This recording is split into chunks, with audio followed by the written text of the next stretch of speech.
Hey, what is up? Welcome to this episode of the Entrepreneur to Entrepreneur podcast. As always, I'm your host, Brian Lofermento, and I am joined by, quite simply, an amazing person, an entrepreneur here for today's episode. We were already riffing off screen before we even hit record, so I figured let's hit record so you all can get a taste of this entrepreneur's energy, all his wisdom, so much career background that he has brought into the work that he does today to serve so many other people. Let me tell you all about today's guest. His name is Jon Allen. Jon launched his whirlwind of a career in the music touring industry, taking on roles from audio engineer all the way to executive producer. His firsthand experience with the cycles of creativity and burnout among artists led to him recognizing crucial patterns. To avoid his own burnout, he shifted to the startup world, founding a software company, a marketing agency, and a consultancy where he significantly increased the profitability of a large doctor coaching firm and taught over 200 doctors how to scale their businesses. Now, under his own business, Visionary Clarity, Jon harnesses his observations from hundreds of visionaries to address the challenges that often ensnare successful early-stage businesses. He has developed a unique process that helps visionaries escape these ruts and align their initial momentum with sustainable growth strategies. I'll tell you what, above and beyond just the nature of his work, you're going to hear so much into the mind of an entrepreneur that thinks like a visionary and understands visionaries and helps people to get clarity and actually take action, which is what the name of the game is. So we're all going to learn so much. I'm not going to say anything else. Let's dive straight into my interview with Jon Allen.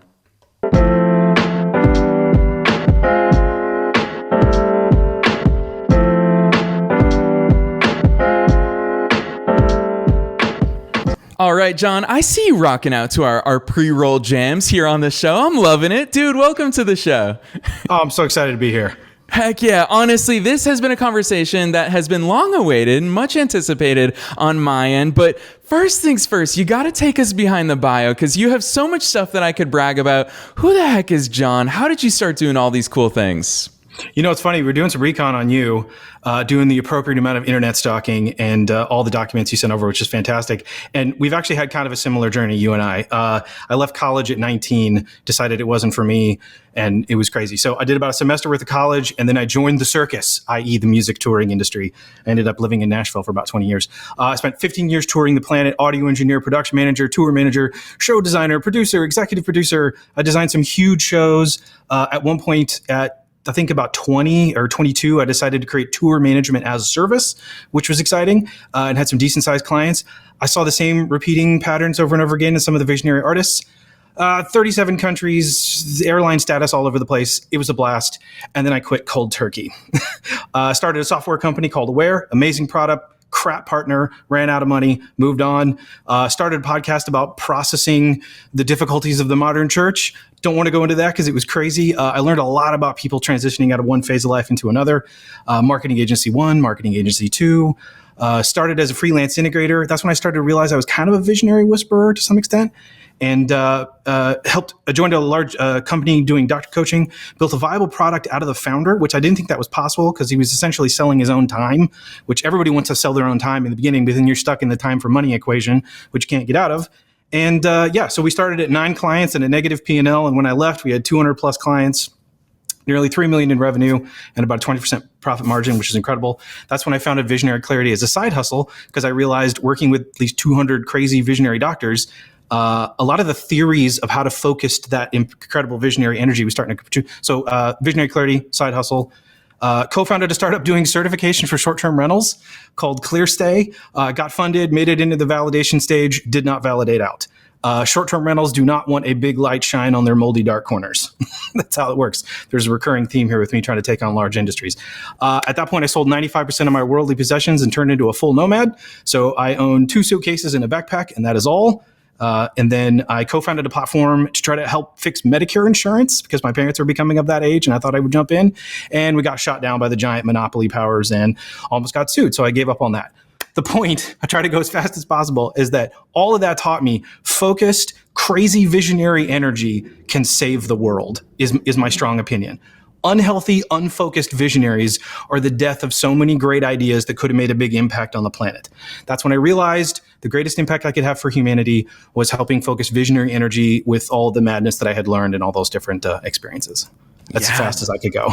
Jon, no, I love that overview for so many reasons, especially because I know that my team had sent you our document for preparations and your team sent us a Notion document. We're both suckers for Notion. And I saw that, and it is crazy how much you and I have that, the close ties, even as far as timeline goes. I mean, I started my first business when I was 19. You talk about your journey as a 19-year-old leaving school, which kudos to you. Gosh, in hindsight, do I wish that I did that at the time as well. And so, Jon, I love that overview, especially because there's so many things that we're all involved in. And you said the words. It's two words I didn't expect us to get into so quickly here, but you talk about focused energy. And here we are in front of an audience of worldwide entrepreneurs and entrepreneurs. And the term visionary, I think, is something that unites all of us, as we are constantly daydreaming. We are constantly having visions of so many things of what we want to do in the world that oftentimes it actually becomes overwhelming. I remember as a teenager and in my early 20s, I thought, how do I channel all this stuff? So, Jon, I guess where I want to start in today's conversation is let's start with visionaries, because it's a word that's thrown around often. Every entrepreneur feels it to an extent, but what's it mean to you? Why is it? What is it about visionaries that drives so much of your work? Great question. Okay. There's a book called The Synergist, which is about as nerdy and early SNL synergy as it sounds. But it talks about a framework of 3 different types of people in a working group: a visionary, an operator, and a processor.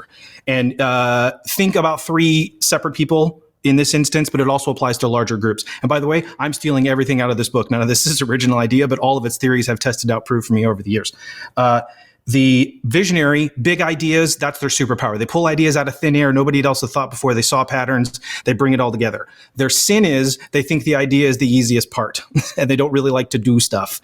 The operator, I think in this side was what I used, the operator, their superpower is they get stuff done faster than anybody's seen before. They're just like banging on keyboards all day and they just get it done and nobody can figure out how they got it done. Their sin is they tend to take on way too much and they sign up for way too much because they don't want to be without doing, right?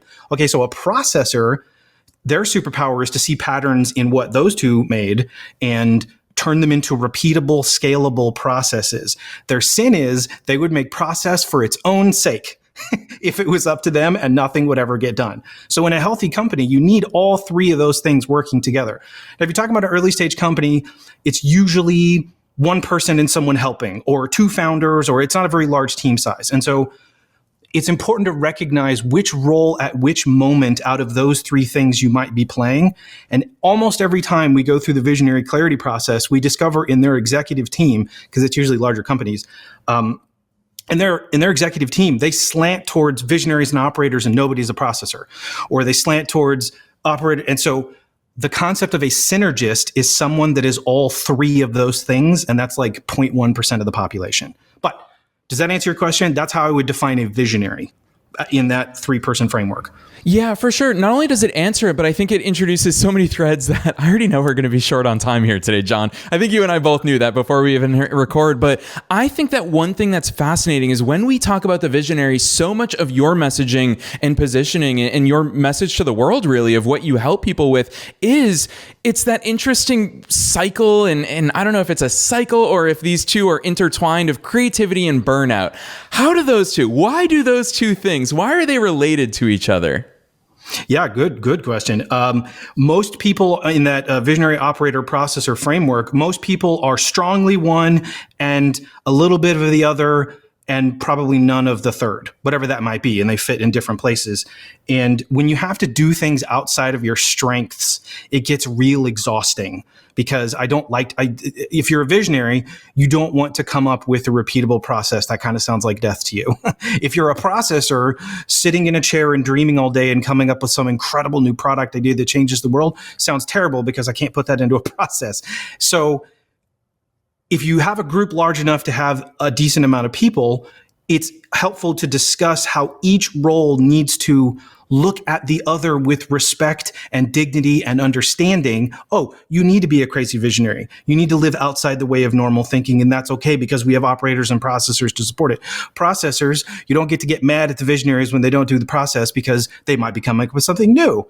So when you have a smaller team, it's sort of mapping that out. So I draw a triangle and I have my clients put where people on their team are. And if it's all skewed one way, then either need to hire somebody or you need to polish that portion of your work to include those three things. Does that make sense? Yeah, not only does it make sense, but I guess you and I can obviously see each other. Most of our listeners can't see us right now, but when you draw out these triangles, I'm similarly visual to you, and I can see all of your Post-it notes in the background, and I know how logical you are when it comes to visualizing. Yeah, I want to say literally you visually map it out, workflows and the way that you actually view business and the way that you view the world.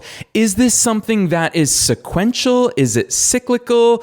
Is the goal of business for us to overcome our visionary tendencies to get to the next maturity phase of growth? Or how do you view all of those things coexisting together?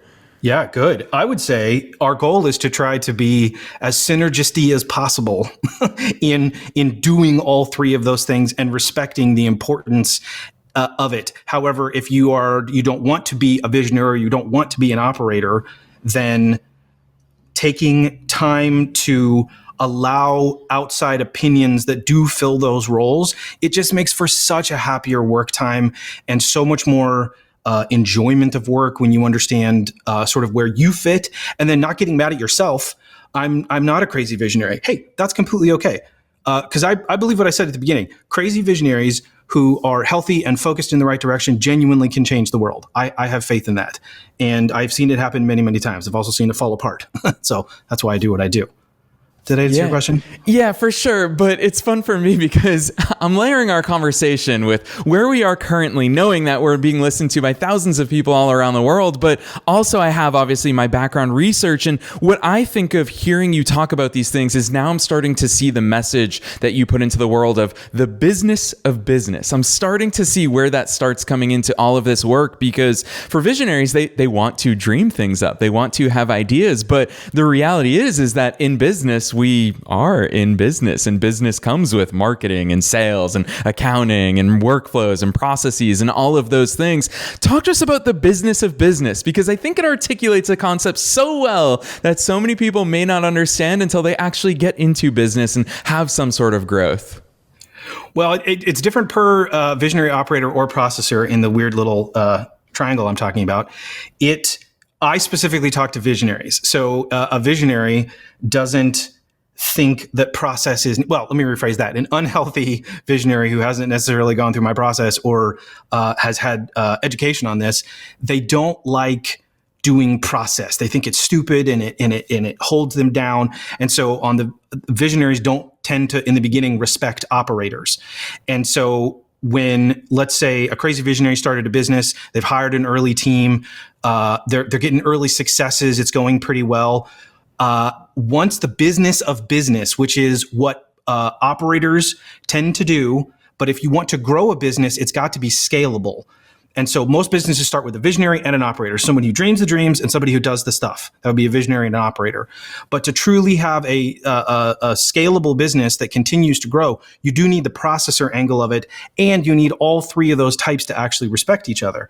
So what I've seen over and over again is visionaries, big idea, they gather a team, they see early success, they get annoyed with the business of business, they go do other things that make them feel happy like the early days, and the business ends up suffering from their absence if it's grown large enough to sustain itself without them. But yeah, does that help?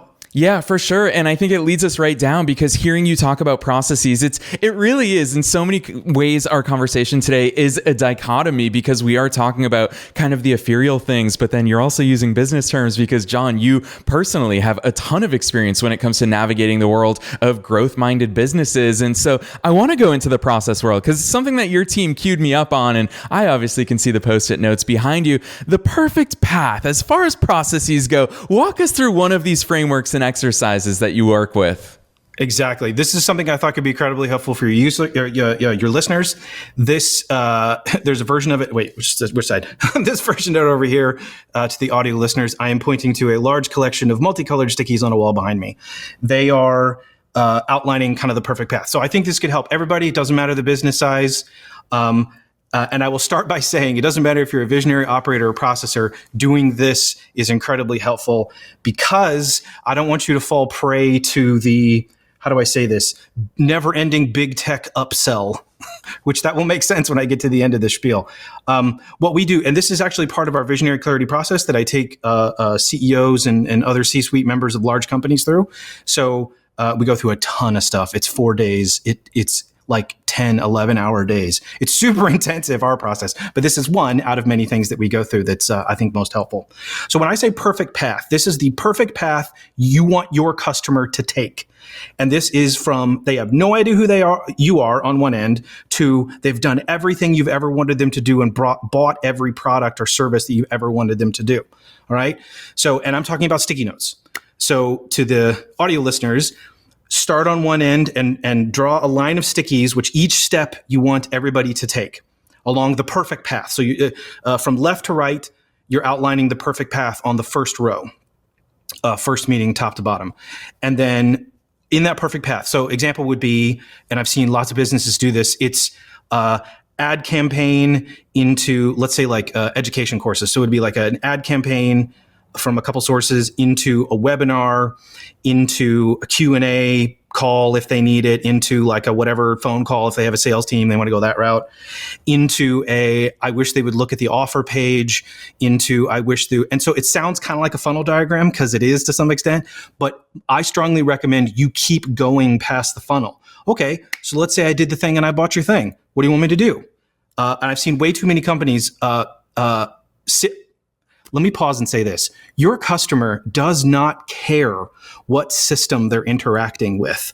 They don't care if it's HubSpot. They don't care if it's Squarespace. They don't care if it's a blog you run off of your computer in your basement. They don't care if it's a larger company. They don't care which department they're dealing with. They don't care if it's marketing or sales or customer service. They don't care. They want results, and they want it to take as little time as possible. So the goal of Perfect Path is to outline for the entire company what goes on, what needs to happen in that perfect path across the entire customer's journey. So I paused a second ago. Let's say they get into purchase. Okay, what does customer service do? We welcome them. We want them to feel happy and excited. We take them into an onboarding process. We want them to complete courses, continuing with the online course thing. And then the second row below that, because no customer is going to take the perfect path. That's how it goes. And how do we follow up? So the row right under that, under each step, is follow-up 1.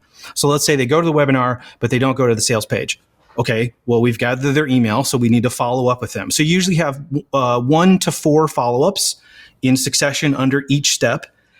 And then below your 1 to 4, because you don't need to do a lot of follow-ups early in the process because they haven't really bought in that much. But someone who's about to purchase, like the abandoned cart sequence in e-commerce, they're super high intent. So you should do as many follow-ups as you feel like you can do without being an annoying jerk. And then your third row after the follow-ups is incentive. So if traditional follow-ups haven't worked, how do I incentivize them? Give them discounts.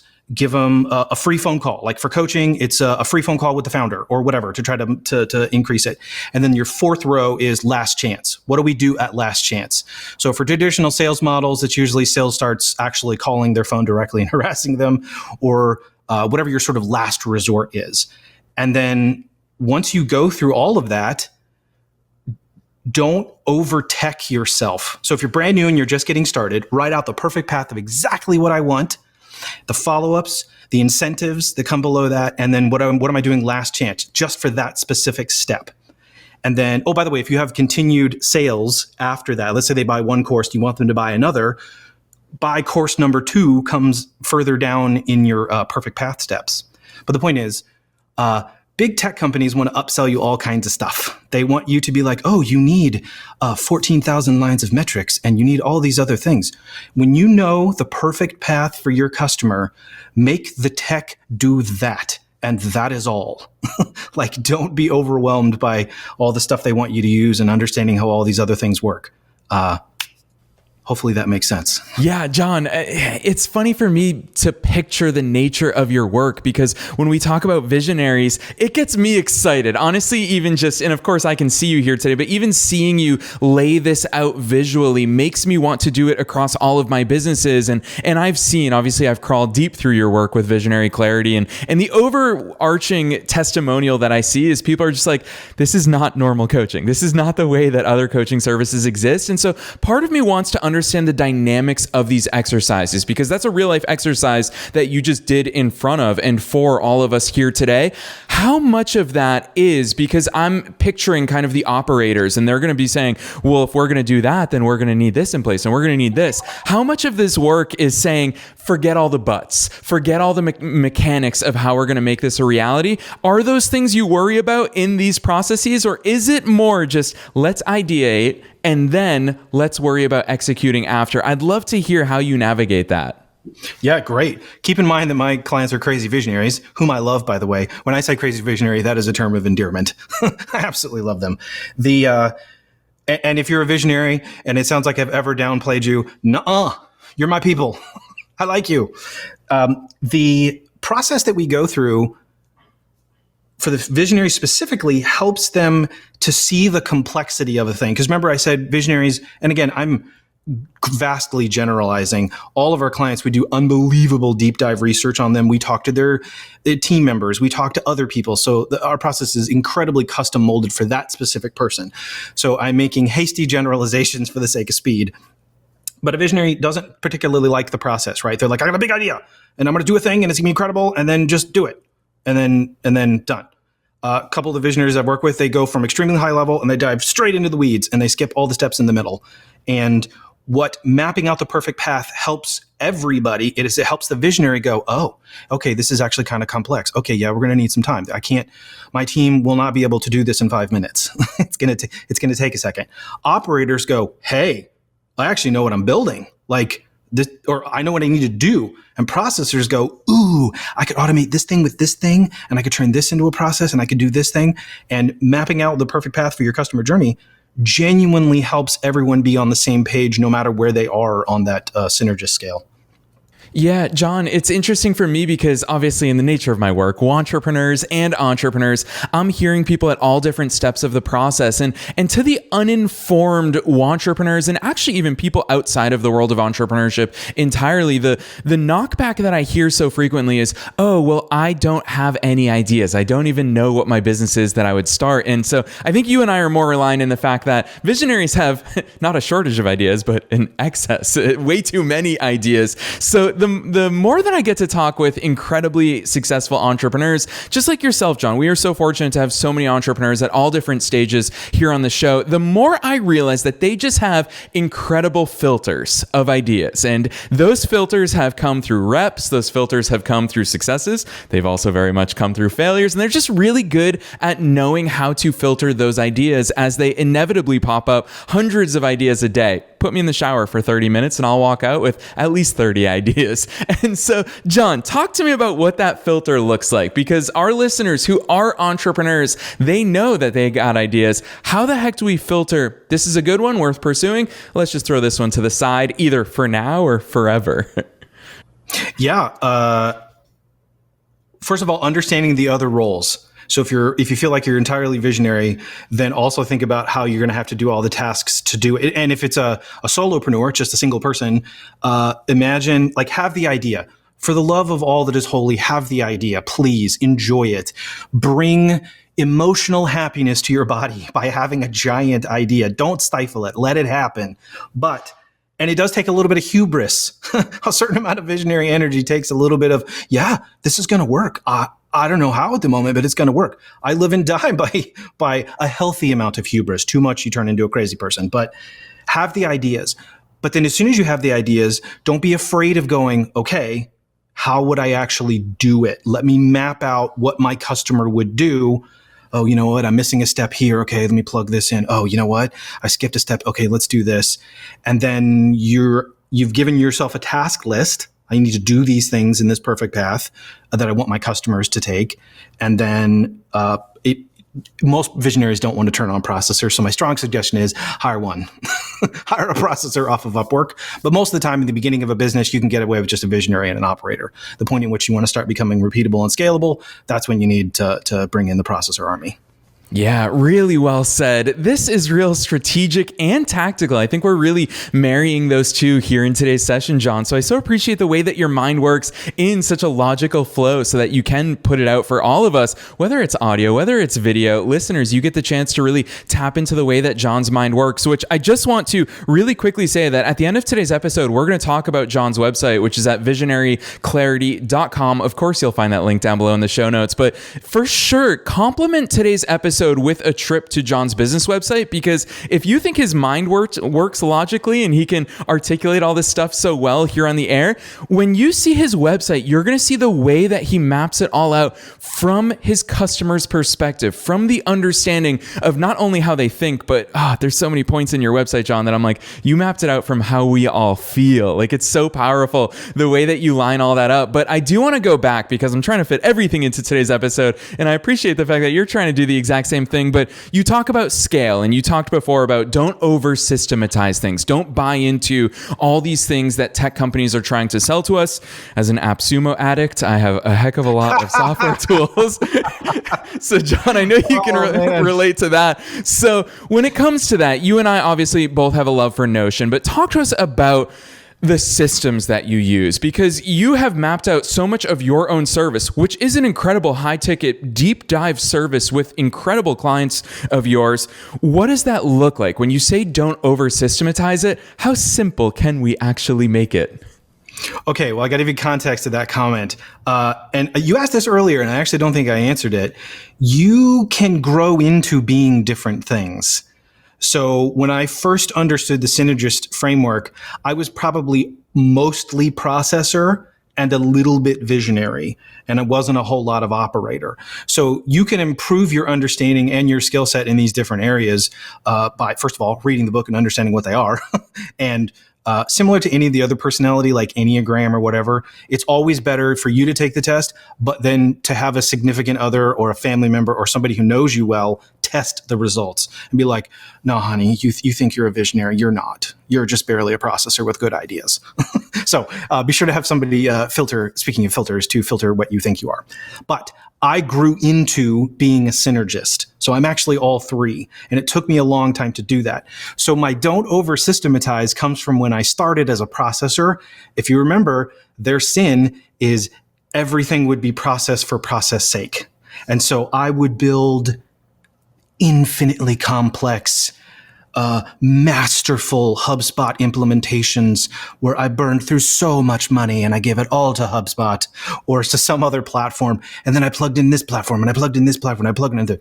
This is why I'm such an advocate for the perfect path idea. Draw it out, do it with the cheapest tools possible until you have market validation.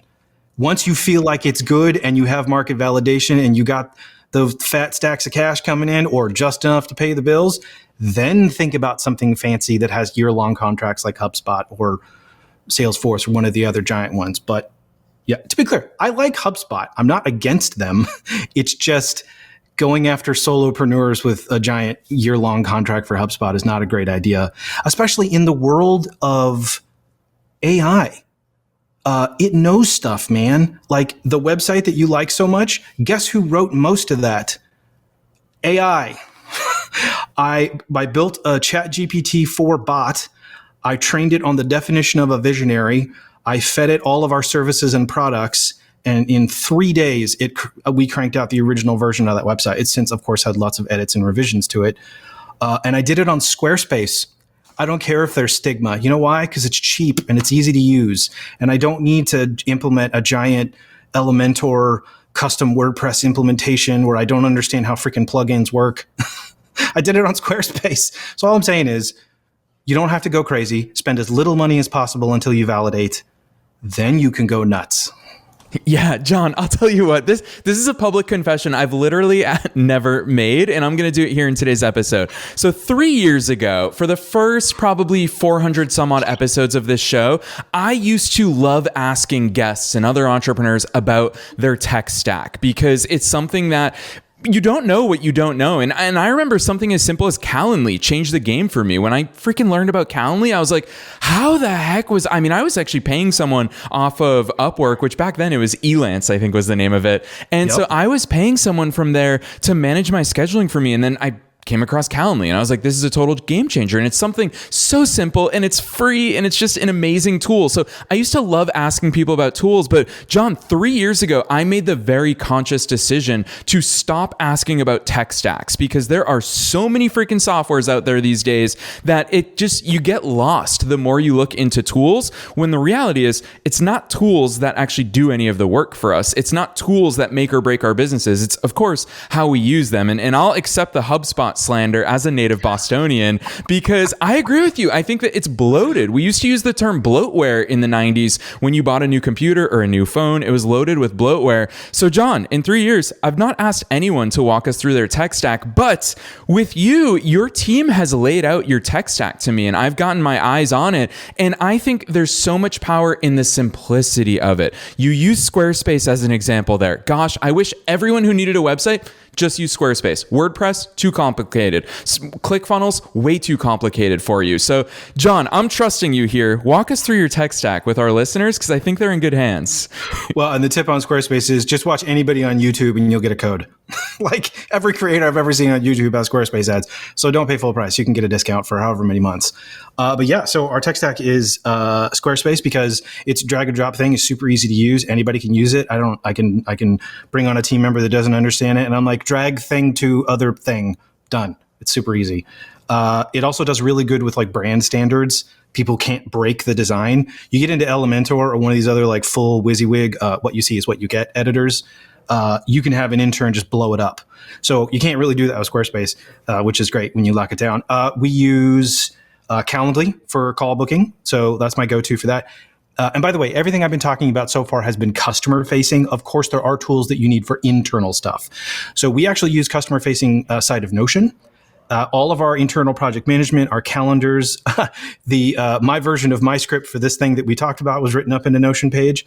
But the brilliance of Notion is that you can turn any page and group of subpages under it into a web page.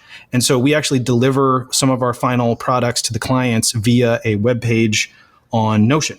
Because I'm like, I don't want a CRM system. I don't want to have to build out some wildly complicated implementation thing I don't have time for right now because, I need to spend time serving the clients. And so Squarespace, Calendly, Paperform. To be clear, you're fine with Squarespace's forms. I'm a design jerk, and I really like the controls I have with Paperform. You can do one anyway. I enjoy that one for forms. So all the forms on our website are Paperform because you can embed them with a transparent background, and so it looks really nice on the thing. For all of our invoicing, Square. It's a piece of cake. They've turned on this really cool contracts plus invoicing sales pipeline thing recently. It's incredibly easy to use. I think if you get the extra features, it's like $20 a month, but you don't have to have the extra features. They do allow ACH, which is great because credit card payments on large billables is way too much money and I don't want to give up. So all my invoices are set to ACH only, no credit cards. You may not have my 3%. Thank you very much. And then a whole lot of ChatGPT bots. So we have a bot that helps us with our internal process. We have a bot that helps us with external copy. So much GPTing these days, especially with that recent announcement they just did. I'm so excited. Oh, it's nerd heaven. What a time to be a nerd. And then we use Google Voice because we're using Google Workspaces for our emails. Duh, everybody does that. We actually got it through Squarespace, despite the fact that my processor integrator soul hurt. What do you mean I didn't have to set up all this ridiculously complicated DNS and all these other things? Oh, it's an affront to technology that I can just push a button and have an email address. So I did it. And then we're using Google Voice in Google Workspaces for our SMS for our clients. We don't take inbound phone calls, but we do SMSs. And then immediately ignore this if you're not ready for it yet. But because I'm a super mega integrator nerd guy, I use Zapier just because I like it. And Zapier, short version is it's an if-then statement for the entire internet. You can say, when this happens, translate the data and do these things to it. So for example, someone fills out a form, text me here, add it to Google Contacts, do these other things. That's the basis of my tech stack. Jon, I've got to say, it's a good thing my mic was muted the entire time because you had me absolutely laughing the entire time. And I'm going to call you out publicly because you audio snobs, you are snobs about many tech things, design included. So it doesn't surprise me about your love for other form solutions. And I love the fact that you are so transparent about the tech stack. And I think that aside from simply the tech tools, because I just confessed to listeners my attitude towards that, I think that the simplistic thinking that you use in order to line these up and set yourself and your clients up for success, I think that is so valuable for every single person who's tuning in here today. And Jon, like I said, you and I both knew we'd run out of time here today, and we already are running over time, but I'm going to selfishly squeeze one more thing out of you before we get to my final question, because I know how much System 1 and System 2 thinking, from thinking fast and slow, factors into your work. And I think it's so fascinating hearing your perspective on it, because the way that you think about the world, I know that it's rooted not just in your development and your commitment to your own personal development, but I'm thinking about the Jon who has worked with, whether it's musicians or doctors, all along the way. You're culminating all of that for our benefit here today. So what the heck is that framework? What does it look like? Why does it factor into your work so much? Are you familiar with Kahneman? Not much. No, that's why I'm trusting you to take us there. Okay. So Daniel Kahneman, he wrote a book called Thinking Fast and Slow, and he was the first guy to develop behavioral economics. He was the first guy to take psychology and economics and cram them together. And he ended up winning a Nobel Prize for it. So kudos to him, because it's really freaking smart. I would recommend, if you're going to read Kahneman's Thinking Fast and Slow, get the executive summary or Spark Notes or Cliff's Notes or whoever the heck notes it is nowadays, because the actual book is kind of a tome. It's a little dense. You can get the concept out of the executive summary or from me right now. So he covers a lot of subjects. This is only part of what the book is about, but and I'm going to butcher this, and it's in my own interpretation. So I don't know if Kahneman listens to this. I love you. Your work is brilliant. Please don't be insulted. If I had to summarize it, it is System 1 is your body and subconscious. System 2 is your higher level processing, consciousness, that type of thinking. So, for example, athletes spend so much time training System 1 because what in Kahneman's research, what he discovered was System 1 can process information about 100 times faster than System 2 can. So it is from the time you were born, System 1, your body, has been soaking up information and learning stuff, right? And it's been looking at body postures and facial expressions. I'm sorry, audio listeners, I'm making weird faces, but your body has been learning that. And when it sees a certain set of body postures or facial expressions, it thinks that all the combination of things has led to bad before. I'm going to send up a vibe. Have you ever walked into a room and got a weird vibe out of somebody? That's what was happening. System 1 was processing information incredibly fast.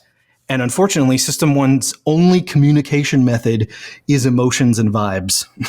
It is a very blurry communication method. It's not great. And so this is why one of our higher end things we do is this full mind and body retreat, where one of a brilliant minds in embodiment, which is kind of what I'm talking about.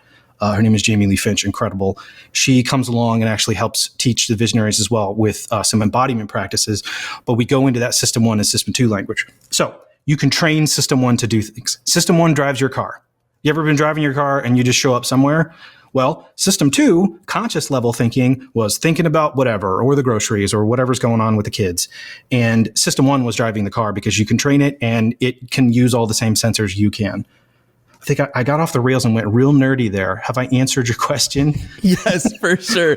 Jon, it's funny. You talk about Cliff Notes, and I'm like, no, we want the Jon Notes. That's why I'm selfishly squeezing this one in here today. And I think we got them. And of course, you're correct in the fact that there's so much more. And I imagine it's a slog of a book, Jon, which is why I've not personally read it just yet. But I think that there is so much learning in there. And when you talk about the vibes, it's something that a long time ago, I identify. I mean, being intuitive is such a core part of my being. And I realized that intuition comes from somewhere. And so I've always been fascinated. You're an audio guy. I mean, it's just like vibrations from a guitar, is that those vibrations, we pick up on them and we sense them. Different vibrations can alter our mood and our thoughts and all of that. So it's really powerful stuff. And I love that overview. And of course, listeners, if you want to go deeper into it, Thinking Fast and Slow is the book by Daniel Kahneman. And you just got the Jon Notes. So now go get the Cliff Notes or something else along the way. But Jon, I'm going to pose you with this last question. you already know it's coming because you are an incredibly well-prepared entrepreneur and person. And so I'm excited to see where you take it, because I always love asking. We talk about so many different topics in the span of our conversations. It's super free-flowing. Our listeners absolutely love that, but there's also so much that they could walk away from today's session with. So what's that one takeaway for listeners who are thinking, gosh, Jon, I want to exhibit this level of strategy and intention in my own life and in my own business? What's that thing that you want to leave them with here today? You know, it's funny. I knew that it had to be one thing, and I think I have like 5 in my notes. And so I'm going to humbly request a quick bonus 2. But my number 1 is to say this: if you work for or with a crazy visionary, it took me forever working with music artists to come to this. I was like, why are they so aloof? Why are they they don't know how to talk, but they can sing and write incredibly? Here's the punchline. If you work for a crazy visionary, they see the world differently than most, and they have to. To find new ideas outside of conventional thinking, they have to live outside of conventional thinking, and try your darndest to support them in everything that is not their strengths. This is not your downfall. It is not their downfall. No one's doing anything wrong. Well, I mean, be fiscally responsible and pay taxes and all that. But if the crazy visionary is a responsible human being, back them up, man. Back them up, support them in things that are not their strengths, and it will absolutely benefit everyone, including you, when you start to recognize like, ooh, that is actually their superpower. I want to learn that. And then you're on your path to actually understanding visionary, operator, and processor, and being a synergist. Yeah, I absolutely love that. Jon, I'm also, for the sake of listeners, for their benefit, I'm going to take you up on those bonus too. Give us 2 more, man. Bonus! Okay, so this is a quote that a dear friend of mine told me, I don't know, like 10 years ago, and it absolutely changed my life. I'm not the originator of this quote. Neither was he. Some smart people in the comment section can please tell us where this came from. But you are the average of your 5 closest friends. That shocked me. If you're around a bunch of sad, lonely, depressed, broke people, you're going to find yourself sad, lonely, depressed, and broke. And so in the aspirational ways of thinking, be improving your 5. Me and my buddy Mike, we're always talking about like, how's your average doing? Like, how's your 5? So I'll say it again. You are the average of your 5 closest friends. As best as I can tell, unfortunately, monkey see, monkey do is still in effect.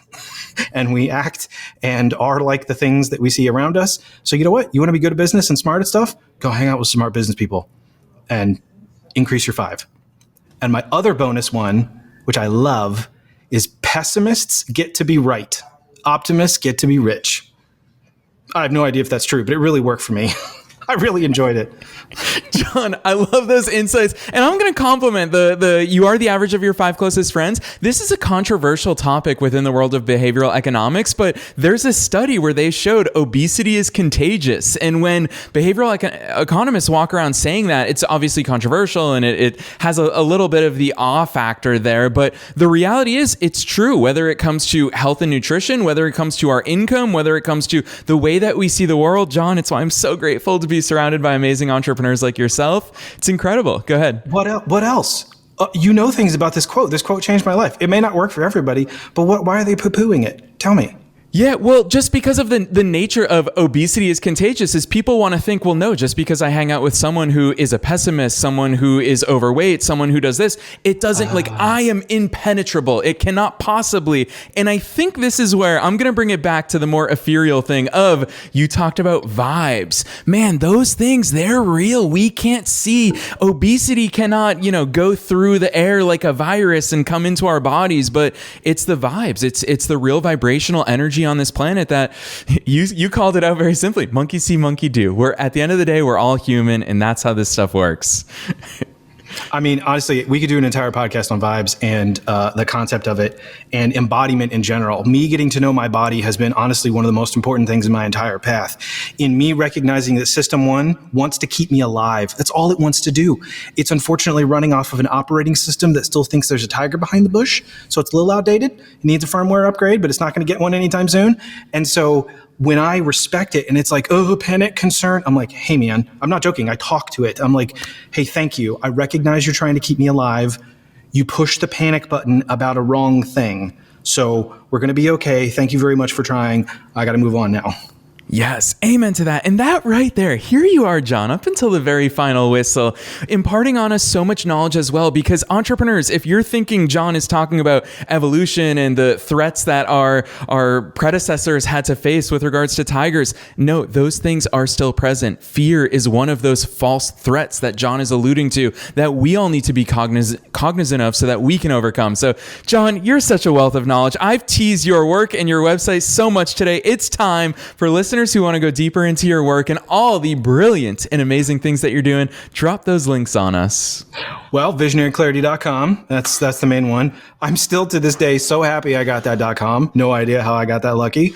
Thank you, universe.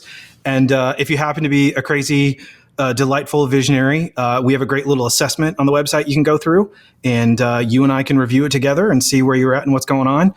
And another note, we're actually looking for some partners at the moment. So our brilliant visionaries, almost always some new thing comes out of it, like a new product or a project or that type of thing. Or of course, everybody wants referrals. So you're welcome to become a referral partner. We do fairly sizable payouts. I won't say it on air what it is, but it's not small.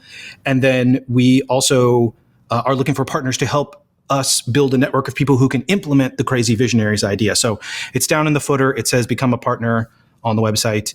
And looking forward to meeting everybody and hanging out and getting super nerdy. That's how we do. Heck yes. I absolutely love that, Jon. You are so speaking our language. I think in so many ways you embody everything that we exist for here at the Wantrepreneur to Entrepreneur podcast. So listeners, you already know the drill. We're making it as easy as possible for you to find Jon's links down below in the show notes, wherever it is that you're tuning into today's episode, or you can go straight to visionaryclarity.com. Jon, I agree with you. I don't know how you got that domain. There's no dashes, no anything. Just straight up visionaryclarity.com. It's incredible, just like you are, Jon. So on behalf of myself and all the listeners worldwide, thanks so much for joining us here on the show today. Thank you.